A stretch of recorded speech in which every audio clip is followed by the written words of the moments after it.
Michael, congratulations. Thanks, first century at the MCG and beat Ricky Ponting's Australian record for runs in a calendar year. So how does it feel?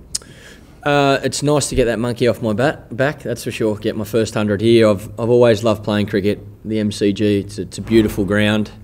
And I love Melbourne, so it's nice to finally have made 100 here. In regards to beating Ricky, well, I guess, in my eyes, he's certainly the greatest batsman I ever was lucky enough to play with. So to beat any record that Ricky holds is very special, that's for sure. Michael, did the hamstring give you any drama? It certainly didn't appear to. No, it was fine. I was pretty lucky batting with Watto.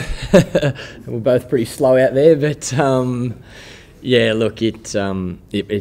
It's fine. I'll ice it tonight and do all the right things and get it right in case I'm required to bat in the second innings. But no, I had no pain at all. What do the numbers mean to you? Because you're averaging over 100 now for the year, which is pretty special territory. What does that mean to you, sort of personally? To be honest, not much. And I mean that in the right way, but numbers have never really bothered me too much. It's nice to be making runs and leading by example as one of the leaders in the team and the captain of the team. I think it's really important that the captain's doing that. But to me, it's about winning games. So as long as, if I'm helping this team have success, then I feel like that's part of my job. It's my responsibility as the leader to make sure I'm helping this team have success. And as long as we keep winning, that's my priority.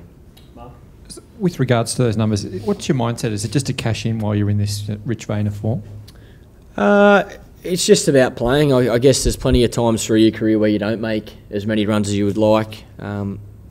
Starting your innings, your first 20 or 30 runs, it feels exactly the same, whether you're coming off 100 or you're coming off 0. I'm as nervous as ever. I want to have success like every batsman, and fortunately over the past 12 months I've had a bit of luck at the start of my innings and got to 30 quite quickly on a lot of occasions. So then it's just about making the most of it. Once you get a start, once you go on, once you get in, it's about cashing in, and that's what I've tried to do. So was there any greater disappointment in not making a massive score today?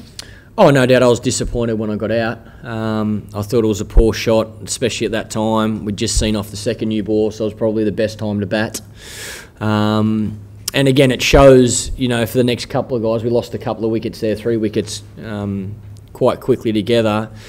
It shows how tough this game is. You need to, if you get a start, you need to go on and make a big score because it's always hard for the new batter to come in. And I guess in regards to my form, it's about, enjoy this time and make the most of it because there's going to come a time where I want to nick the first few and have a couple of ducks beside my name. So, yeah, it's nice to be making some runs. Michael, what was the plan for today to bat out Sri Lanka? Have you done that already? Today was certainly about consolidating our first session. Shane and I, spoke about how important our role was in the first session to set the day's play up. And then we certainly, in a perfect world, we wanted to bat the whole day and try and get as many runs as we could in front of Sri Lanka. I think 284 lead now. I thought Watto was outstanding today, and Mitchell Johnson, the way he played, is very exciting. It's great to see him back, not only bowling well but batting well. So as many runs as we can get tomorrow would be very handy. I'd love to see Mitchell get his second Test 100, and then we'll be back out there bowling, and hopefully we can bowl Sri Lanka out.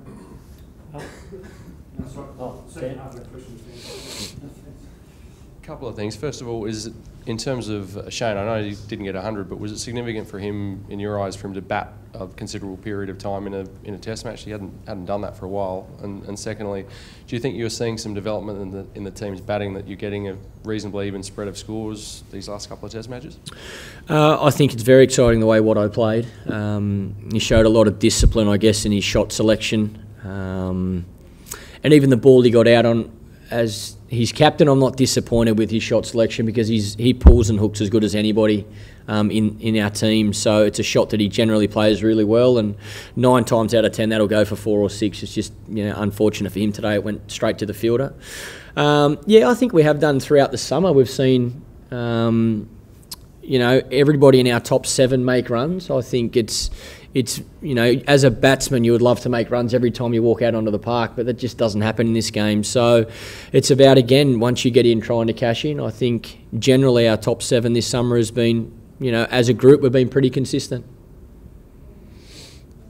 Just over here.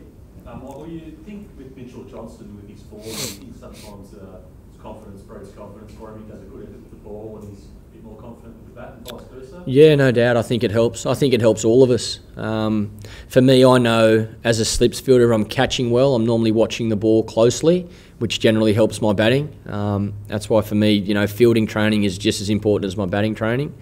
And I think Mitchell's another great example of when he's bowling well, he's full of confidence. He's as good a batsman as anyone in our team. He's got all the shots. No coincidence, he's already scored a Test 100 and he's not far away from another one. So it's a really positive thing for Australian cricket to see him, you know, back being a very good all-rounder. Mark? Michael, I know you said you're happy with Watto today. Is there any concerns that he doesn't kick on and make the big hundreds, especially when you've just got out? Look, there's obviously been a lot of talk about Watto's statistics in regards to hundreds scored, and he certainly has spoken openly about that. So for me, it's about, you know, Watto playing his best cricket, because I'm confident if he's doing that, he'll make big hundreds. I've seen that in one-day cricket. I've seen it a couple of times in Test cricket. You know, if he continues to play the way he played today and show that patience and that discipline, I have no doubt at all that he'll score plenty of hundreds for Australia.